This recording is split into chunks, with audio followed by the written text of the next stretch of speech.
Never ever hold it, never mind. Oh,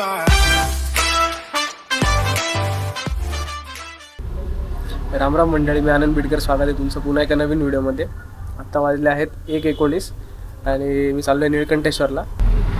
तर ही माझी solo trip आहे, पहिली सोलो ट्रिप, आणि आपण यामध्ये मोठं व्लॉग करणार आहोत. चला तर रेडी झालोय, आता निघूया.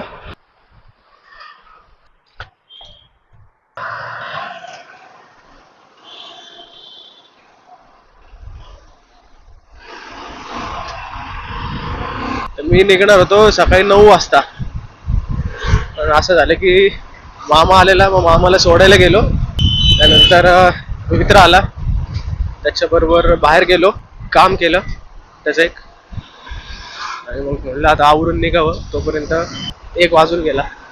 म्हणलं दुपारी निघू. निळकंठेश्वरला जायचे 2 रस्ते आहेत. एक सिंहगड रोडने पण जाऊ शकतो आणि एक कर्वेनगर मधून पण जाऊ शकतो. कोथरूड मधून कर्वेनगर, वारजे, शिवणे असे जाऊ शकतो. सिंहगड रोडने गेलो तर खडकवासला धरणाच्या अलीकडून वळावं लागतं आतमध्ये उजव्या बाजूला, आणि मग तिथून पुढं जाता येतं निळकंठेश्वरला. तर आता घरापासून निघालो, तर घरापासून आहे बरोबर, म्हणजे मी किलोमीटर नाही बघितलं, पण टाइम बघितला त्यामध्ये 1.5 तास दाखवलं त्यांनी टाइम. इथून जायला 1.5 तास लागतो. बघू आता आपल्या स्पीडवर आहे, आपण किती वेळात पोहोचू. माय फ्रेंड्स, अरे बरेच आहेत.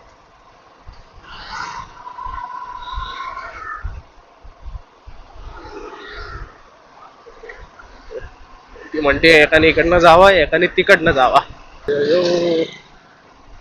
ज्यांना सिटीतून कोथरूड, सिंहगड रोड या साईडला जायचंय त्यांच्यासाठी हा रस्ता खूप मस्त आहे.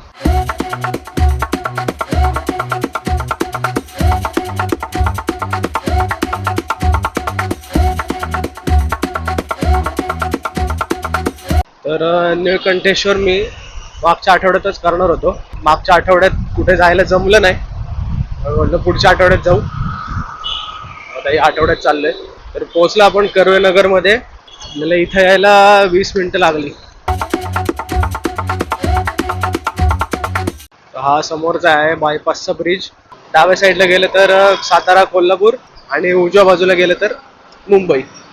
आणि आपण चाललोय सरळ पानशेतच्या साईडला. कर्वेनगर सोडून वारजेमध्ये एंट्री केलेली आहे. अरे माझे फ्रेंड्स परत भेटले मला सेकंड टाइम.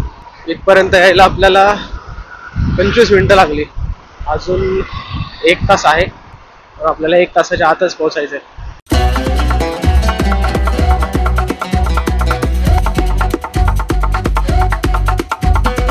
आणि तो समोर दिसतोय तो आहे सिंहगड.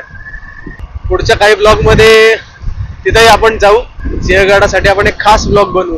केवढी माकडे तिथं बघ, बेकार. अरे अरे अरे अरे, ते दोघं काहीतरी खायला देत होते माकडांना. तिथपर्यंत आलोय. इकडे वळायचंय डाव्या हाताला.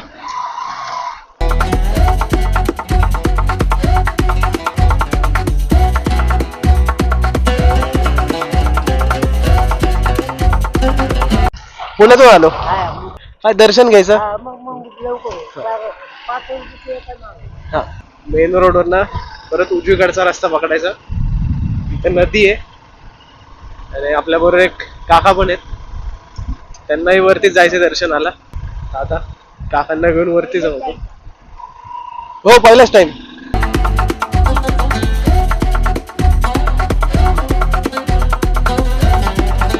वर येताना एक थोडासा रस्ता खराब आहे, एक 10 मिनिटाचा. त्याच्यानंतर पुढं परत डांबरी रस्ता आहे. अर्ध्यापर्यंत 4 व्हीलर येते. आणि काकांनी सांगितलं की वरती पार्किंग साठी पण जागा आहे. चला, तिथे गाडी पार्क केली आहे.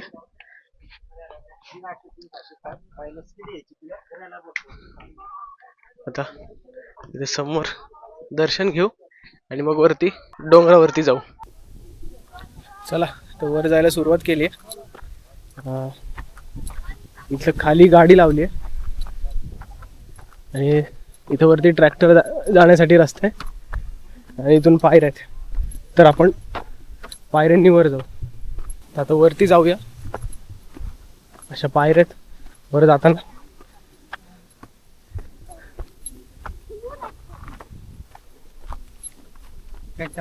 कॅमेरा व्हिडिओ काय हो.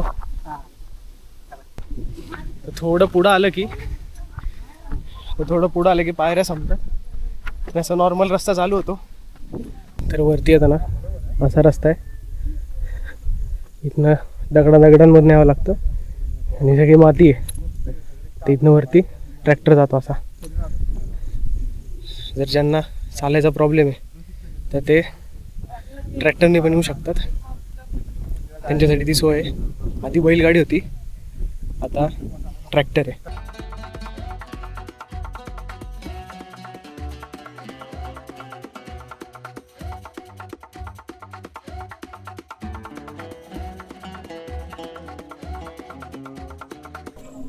वरती येताना असा ट्रॅक्टर आहे.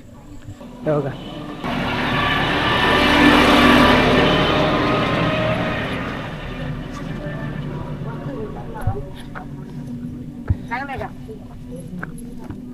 असे ट्रॅक्टरने येतात. वर जायला काहीतरी 100 रुपये, खाली यायला 50 रुपये. ज्यांना चालायचा प्रॉब्लेम आहे ते हे नेऊ शकतात. नाही तर आपल्यासाठी पायवाट आहेच. मध्ये मी एक स्टॉप घेतला. जिथं स्टॉप घेतला तिथून वरती तेवढंच अंतर आहे. तर इथं बरेच लांबून लोक येतात. तर मला वाटत एक दादा आणि काकू भेटले. ते राजगुरुनगरवरून आलेत. ते सांगत होते की त्यांना खाली 2-3 जण भेटले. ते कर्नाटकमधून आलेत दर्शनासाठी. बरेच लांबून लोक येतात. जाऊया पटपट वरती. 2:45ला खाली गाडी लावली. तिथून चढायला चालू केलं. 3:20 झालेत. अजून अर्ध्यात पण नाही पोचलो. वाटलं नव्हतं की चालायला एवढं असेल. चालण्यासाठी रस्ता चांगला आहे, पण एवढंच आहे की चढ खूप आहे. त्यामुळं वेळ लागतो वरती जायला. तिथे समोर तर दिसतंय, तर नॉनस्टॉप जाऊ. वरती आल्यावर थोडासा बॅच असा आहे की जिथं सरळ रस्ता आहे. तो हा इथून चालू होतो, जिथं चढ संपतो तिथून सरळ रस्ता चालू होतो. बऱ्यापैकी सरळ आहे आणि त्यामध्ये थोडासा उतार आहे. त्यामुळे हा रस्ता लवकर कवर होऊ शकतो. पुढं त्या बाजूला थोडा चढ दिसतोय. आता हे कॅमेऱ्यामध्ये किती कॅप्चर होतं आहे माहीत नाही. मध्ये प्लेन आहे त्यामुळे एक चांगलं आहे की बरोबर रस्ता कवर करता येईल, तिथपर्यंत जाता येईल. एक चांगलं आहे मी बरोबर वेळेला आलो आहे. बऱ्यापैकी सावलीतून जातोय. सकाळी लवकर आलो असतो ते सगळं उन्हात करावं लागलं असतं. जसं मी मागाशी तुम्हाला म्हणालो की थोडं चालावं लागतं. जो सरळ रस्ता आहे तो झाल्यावर पुढं आलं की पायऱ्या दिसतात. तसं बघायला गेलं 20 ते 25 मिनटाचा ट्रेक आहे. ट्रेक पण म्हणता येणार नाही, फक्त चालायचं तुम्हाला सरळ आणि फक्त चढण्यासाठी थोडंसं अवघड आहे. म्हणजे चालत चढण्यासाठी थोडं अवघड. बाकी वरती आल्यावर सगळ्या पायऱ्याच. ह्या पायऱ्या वरती आल्यावर अशा 2 मूर्ती आहेत, एक आणि ही एक, आणि ह्या पायऱ्या चालू असतात. जाऊया आता वरती. इथे एक शिल्प आहे. जर कोणी इथे येऊन गेला असेल तर कमेंटमध्ये नक्की सांगा की हे काय. वरती आल्यावर हे असं एक बघायला मिळेल तुम्हाला. महादेव आहेत आणि हे जे पाणी पडतं हा खाली तलाव आहे. असे बरेच शिल्प आहेत. असे या बाजूला पण आहेत, पलीकडे पण आहेत. इथं दत्तगुरू आहेत. आपण एक काम करू, वरती जाऊन दर्शन घेऊन येऊ. खाली आल्यावर एक एक शिल्प बघू. तर हे आहे प्रवेशद्वार. बाहेर मंदिरात जायचा रस्ता.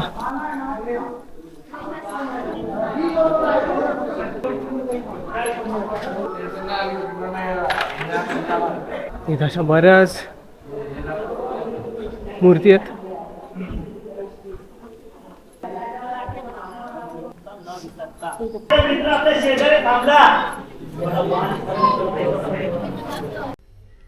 निळकंठेश्वर. निळकंठेश्वर म्हणजे सह्याद्रीमध्ये वसलेले एक स्वयंभू ज्योतिर्लिंग. रोज बरेच भाविक श्रद्धेने दर्शनासाठी येतात. त्यामधील काही रोज येणारे, काही आठवड्यातून एकदा, तर काही महिन्यातून एकदा येणारे.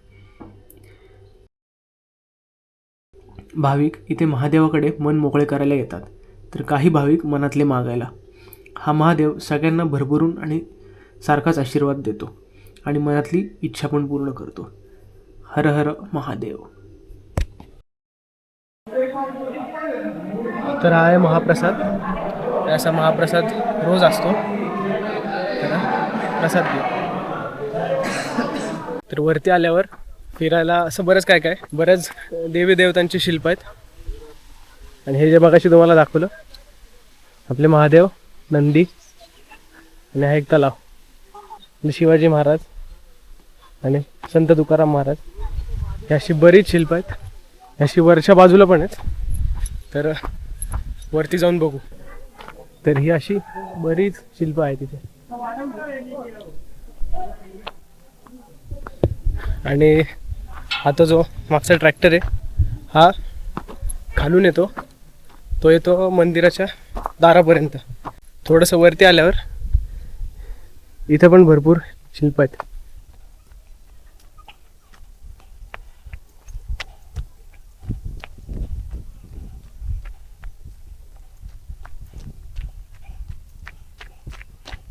हे शिल्प कोणतं आहे हे मला कमेंटमध्ये नक्की सांगा. अशी या बाजूला पण शिल्प आहेत आणि इथे पण आहेत.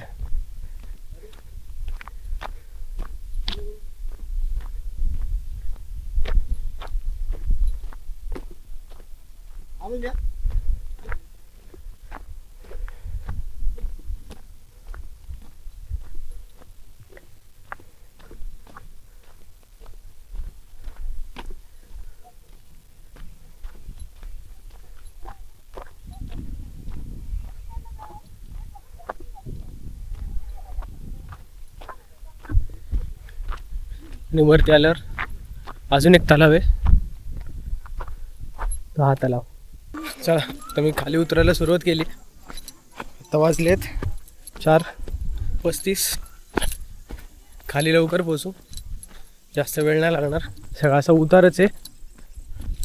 तर आता भेटू डायरेक्ट. खाली गाडी लावली तिथं.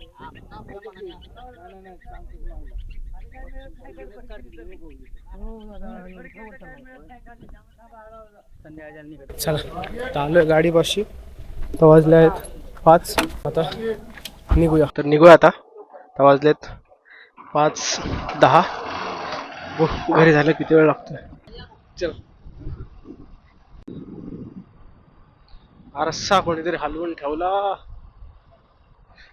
आता इथं तो जो दिसतोय तो आहे समोर सिंहगड. तर आजचा एक अनुभव सांगतो तुम्हाला. दर्शन घेतलं तर जाताना काही रांग नव्हती. आत गेल्यावर बरीच लोक बसलेली होती. बरेच जण तिथं व्यसन मुक्तीसाठी येतात. खाली उतरत होतो तेव्हा मला 2 जण भेटले. तर त्यांनी सांगितलं की इथं खूप लांबून लांबून लोक येतात. म्हणजे कर्नाटक, अक्कलकोट, अकोला, त्यानंतर शेगाव, सातारा, कराड, कोल्हापूर अशा बऱ्याच ठिकाणाहून लोक येतात. का तर व्यसन मुक्तीसाठी. जेव्हा मी दर्शन घेत होतो तर तेव्हा तिथे एक जण भेटले. ते म्हणाले की मला सवय लागलेली व्यसनाची. ते व्यसन कुठलं होतं हे मी सांगू नाही शकत. ते म्हणाले की 1998 मध्ये मी आलो दर्शनासाठी आणि मला ते व्यसन सोडवायचं होतं त्यासाठी. त्यानंतर दर्शन घेतलं आणि ते दर सोमवारी येतात दर्शनाला. आणि त्यांनी हेही सांगितलं की 1998 नंतर त्यांनी परत त्या व्यसनाला हात नाही लावला अजून. तर ही एक तिथली चांगली गोष्ट आहे. बरीच लोक अशी आहेत की फक्त महादेवांचं दर्शन घेण्यासाठी येतात. चला तर आता आपण पोचलो आहे घरी. तर आजचा व्हिडिओ तुम्हाला कसा वाटला मला कमेंटमध्ये नक्की सांगा. जर व्हिडिओ आवडला असेल तर लाईक करा, शेअर करा आणि जे नवीन असेल त्यांनी सबस्क्राईब करा. लवकरच भेटू पुन्हा एका नवीन व्हिडिओमध्ये. तोपर्यंत काळजी घ्या.